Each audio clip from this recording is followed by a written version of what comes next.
There was once upon a time a poor widow who had only a son named Jack and a cow named Milky White, and all they had to live on was the milk the cow gave every morning, which they carried to the market and sold. But one morning Milky White stopped giving milk. "What shall we do?" said the widow. "Cheer up, Mother. I'll go and get work somewhere," said Jack. "We've tried that before, and nobody would take you," said his mother. "We must sell Milky White."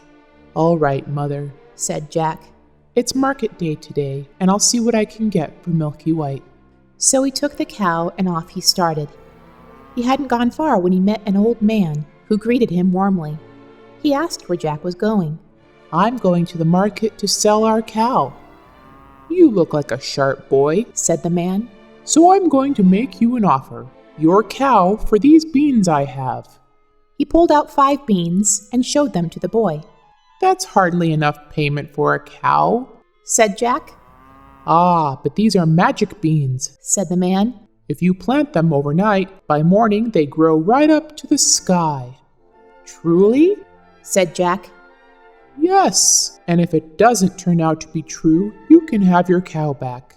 "All right," said Jack, and handed him over Milky White and pocketed the beans. Jack headed home and was at his door before dusk. "I see you haven't got Milky White," said his mother. "So you've sold her. How much did you get for her?" "I got these magic beans. Plant them overnight and—" "What?" said Jack's mother. "You gave away our cow for a set of paltry beans? Shame on you!" She tossed the beans angrily out the window and sent her son to bed without dinner. When he woke the next morning, his room was strangely dark. So Jack jumped up and went to the window. He saw that the beans his mother had thrown out the window into the garden had sprung up into a big beanstalk, which went up and up till it reached the sky. Jack opened his window and jumped onto the beanstalk, which ran up just like a big ladder. He climbed and he climbed, till at last he reached the clouds. Wow. When he got there, he found a great big tall house, and on the doorstep there was a great big tall woman. "Good morning, Mum," said Jack. "Could you please be so kind as to give me some breakfast?" "It's breakfast you'll be," said the woman, "if you don't move off from here. My man is a giant ogre, and there's nothing he likes better than boys broiled on toast. You better be moving on, or he'll be coming." "Oh, please, Mum, do give me something to eat. I've had nothing to eat since yesterday morning," said Jack. "I may as well be broiled as die of hunger." The ogre's wife took pity on him, led Jack into the kitchen, and gave him a bit of food. But Jack hadn't half finished his meal when thump, thump, thump, the whole house began to tremble with the noise of someone coming. "Goodness gracious, it's my old man," said the ogre's wife. "You must hide." And she bundled Jack into the oven just as the ogre came in. "Fee, fi, fo, fum, I smell the blood of an Englishman. Be he alive or be he dead, I'll have his bones to grind my bread." "Nonsense, dear," said his wife. "Perhaps you smell the scraps of that little boy you liked so much for yesterday's dinner. Go and have a wash and tidy up, and by the time you come back, your breakfast will be ready for you." So off the ogre went, and Jack was just going to jump out of the oven and run away when the woman told him not. "Wait until he's asleep," said she. "He always has a doze after breakfast." Well, the ogre had his breakfast, and after that he went to a big chest and took out a couple of bags of gold. He sat down and began counting till at last his head began to nod and he began to snore until the whole house shook. Jack crept out from his oven, and as he was passing the ogre, he took one of the bags of gold and ran back to the beanstalk. Then throwing down the bag of gold into his mother's garden, he climbed down till at last he got home and told his mother, "Wasn't I right about the beans? They really are magical, you see." So they lived on the bag of gold for some time. But at last they came to the end of it, and Jack once again climbed up the beanstalk and returned to the great tall house he had been to before. The great tall woman was once again standing on the doorstep. "Good morning, Mum," said Jack, as bold as brass. "Could you be so good as to give me something to eat?" "Go away, my boy," said the big tall woman, "or else my man will eat you up for breakfast. But aren't you the youngster who came here once before? Do you know, that very day my man missed one of his bags of gold. That's strange, Mum, said Jack. I dare say I could tell you something about that, but I'm so hungry I can't speak till I've had something to eat. Well, the big tall woman was so curious that she took him in and gave him something to eat.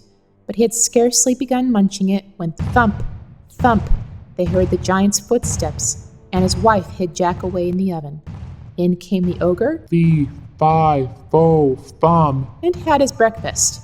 Then he said, Wife, bring me the hen that lays the golden eggs. So she brought it, and the ogre said, Lay. and it laid an egg all of gold. Then the ogre began to nod his head and to snore till the house shook. Then Jack crept out of the oven on tiptoe and caught hold of the golden hen and was off. But this time the hen gave a cackle, which awoke the ogre, and just as Jack got out of the house, he heard him calling, Where is my golden hen? But that was all Jack heard. He rushed off to the beanstalk and climbed down like a house on fire. And when he got home, he showed his mother the wonderful hen, told it to lay, and it laid a golden egg every time he said, lay. Well, Jack was not content, and it wasn't long before he determined to have another try at his luck up there at the top of the beanstalk. So one fine morning he rose up early and got to the beanstalk, and he climbed, till he got to the top. But this time he knew better than to go straight to the ogre's house. When he got near it, he waited behind a bush till he saw the ogre's wife come out with a pail to get some water, and then he crept into the house and got into a large pot. He hadn't been there long when he heard thump, thump, thump, as before, and in came the ogre and his wife. Fee, fi, fo, fum. I smell the blood of an Englishman. Cried out the ogre. I smell him, wife. I smell him. Do you, my dear? Said the ogre's wife. Then if it's that little rogue that stole your gold and the hen that laid the golden eggs, he's sure to have gotten into the oven. And they both rushed to the oven. But Jack wasn't there, luckily, and the ogre's wife said, There you are again with your fee, fi, fo, fum. Why, of course, it must be the boy you caught last night that I've just broiled for your breakfast. So the ogre sat down to the breakfast. Afterwards, the ogre cried out, Wife, bring me my golden harp. So she brought it and put it on the table before him. Then he said, Sing. And the golden harp sang most beautifully, and it went on singing till the ogre fell asleep and commenced to snore like thunder. Then Jack lifted the pot lid very quietly, got down, and snuck over to the table. He crawled up, caught hold of the golden harp, and dashed with it towards the door. But the harp called out quite loud, Master, master! And the ogre woke up just in time to see Jack running off with his harp. What? Jack ran as fast as he could, and the ogre came rushing after. He would have caught him, only Jack had a head start. When he got to the beanstalk, the ogre saw Jack begin to climb down. He hesitated to follow, as the beanstalk did not look sturdy enough to hold his weight. Then the harp cried out, Master, master! And the ogre swung himself down onto the beanstalk. Down climbed Jack, and after him climbed the ogre. By this time, Jack had climbed down till he was very nearly home. He called out, Mother, mother, bring me an axe! And his mother came rushing out with the axe in her hand. But when she came to the beanstalk, she froze, for there she saw the ogre high up in the sky. Oh, no. Jack jumped down, got hold of the axe, and gave a chop at the beanstalk. He chopped until the beanstalk was cut in two and began to topple over. The ogre fell down and broke his crown, and the beanstalk came toppling after. So, with the golden harp and the golden hen, Jack and his mother became very rich, and he married a great princess, and they lived happily ever after.